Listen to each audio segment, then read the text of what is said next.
Life Study of Matthew, Message 40, The Unveiling of the Kingdom's Mysteries.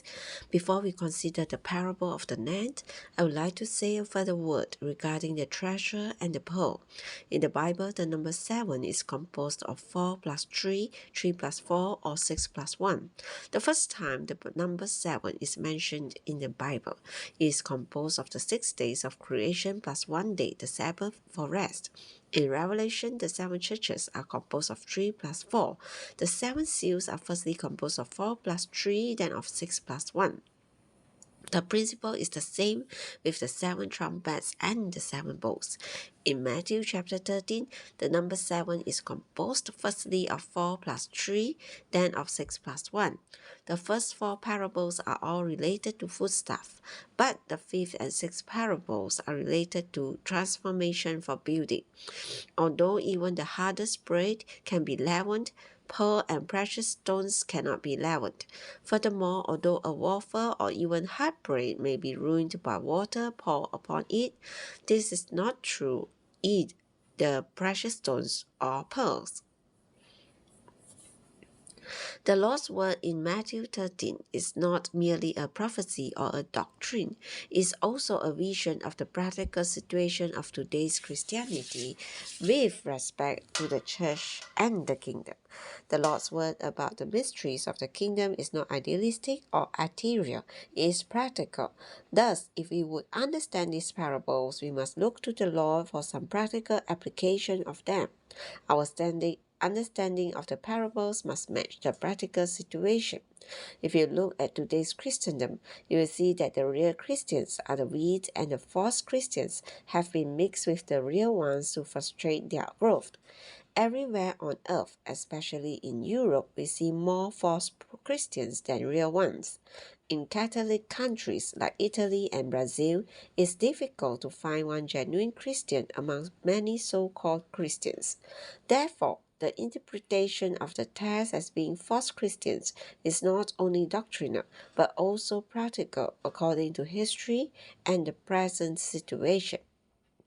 Furthermore, the big tree stands before us. Every day we behold the huge facade of Christendom. This is neither doctrine nor mere prophecy. In front of our eyes, we have the practical fulfillment of prophecy. We also see leaven everywhere. In Christendom, there is leaven in everything. Every aspect and every corner of Christendom has been leavened. If there is a little truth, there is a great deal of leaven added to it. This is the actual situation today. We can interpret the first 4 parables in a practical way and apply them in a practical way. Now we must do the same with the 5th and 6th parables. Recently, the Lord has shown us the practical way to understand them. In order to understand any prophecy in a practical way, we need the facts. Only when we see the facts can we understand the prophecy of these parables in a practical way. In the Lord's recovery, we have the treasure and the pearl. In the first 4 parables, we have the wheat, the tares, the mustard, and the leaven. We are not the tares. We are the wheat and the fine flour. However, in the Lord's recovery, it is not adequate simply to be wheat or fine flour. If we are just wheat or fine flour, we shall not be satisfied. In the Lord's recovery, there is also a pearl and a treasure, the precious stones. In his recovery, the Lord must have a church that is pure, solid, and genuine like a pearl. In such a pearl, there is no mixture or opaqueness. Rather, it is absolutely pure and bright. If you would know what the church in the Lord's recovery is, look at a pearl. By looking at a pearl, you will know what the church should be. Although we are not yet completely satisfied, we can say that the churches in the Lord's recovery are like pearls. No matter how solid bread may be, it is still possible for it to be leavened. But when the church has become a pearl, it can no longer be leavened. Who could put leaven into pearl or precious stone? In the Lord's recovery, we on the one hand must be like a pearl, and on the other hand like precious stone. Concerning life, we are the pearl. Concerning our living, we are the treasure, the precious stone. Look at the New Jerusalem. All the gates are pearls, but the walls are built with precious stones. The pearl gates are for entrance, for the beginning, and the walls are for expression. The church is our life, and the kingdom is our living. As the church, we have been regenerated out of the Satan-corrupted world. But we are not only the pearl for the beginning, the entrance, we are also the precious stone for the expression. This signifies our living under the heavenly ruling. This is the kingdom. As the church, we are the pearl having life, a new start, and an entrance. As the kingdom, we are the treasure, the precious stone, standing there as something that has been built up to express Christ under the heavenly constitution. This is our living, our expression. Some teachers say that the kingdom is related to Israel, but maybe no one says that the pearl is related to the church. Those who relate the kingdom to Israel are too doctrinal and dispensational, not at all practical. We need to apply the parables of the treasure and the pearl not only in a doctrinal way or a dispensational way, but also in a practical way. In order to apply them in a practical way, we must see that during the period of the existence of Christendom, the Lord is working to gain the treasure and the pearl. Christendom continues with the wheat, the tares, the victory, and the leaven in the mill. But the Lord spoke not only the 4 parables for Christendom, but 2 parables for the genuine and proper church life. The churches in the Lord's recovery are in the 5th and 6th parable. The churches in the recovery today are the treasure and the pearl.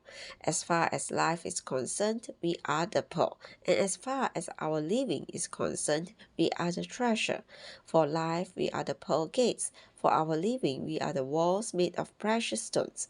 This later is the kingdom life, the living of the church under God's dominion.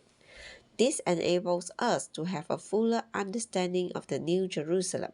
The 12 pearl gates signify the church as the entrance. The walls built with precious stones signify the kingdom, the expression of living under the heavenly rule. When you say, Lord Jesus, how I thank you that I have the divine life, that is the pearl. But when you say, Oh Lord, grant me more grace, that I may be poor in spirit and pure in heart, that I may be under your ruling, that I may be dealt with by you, so that I will not have any rocks or thorns within me, and that I may live under the heavenly constitution. You immediately become the treasure. On the one hand, we are the pearl. On the other hand, we are the treasure. The 5th parable speaks of a man finding a treasure, and the 6th of the merchant seeking a pearl.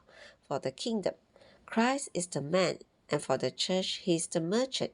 This fits in with the concept of the entire Bible. The kingdom requires a man. In order to have God's kingdom on earth, there is the need of a man. Christ came as this man, not as the first man, but as the second man.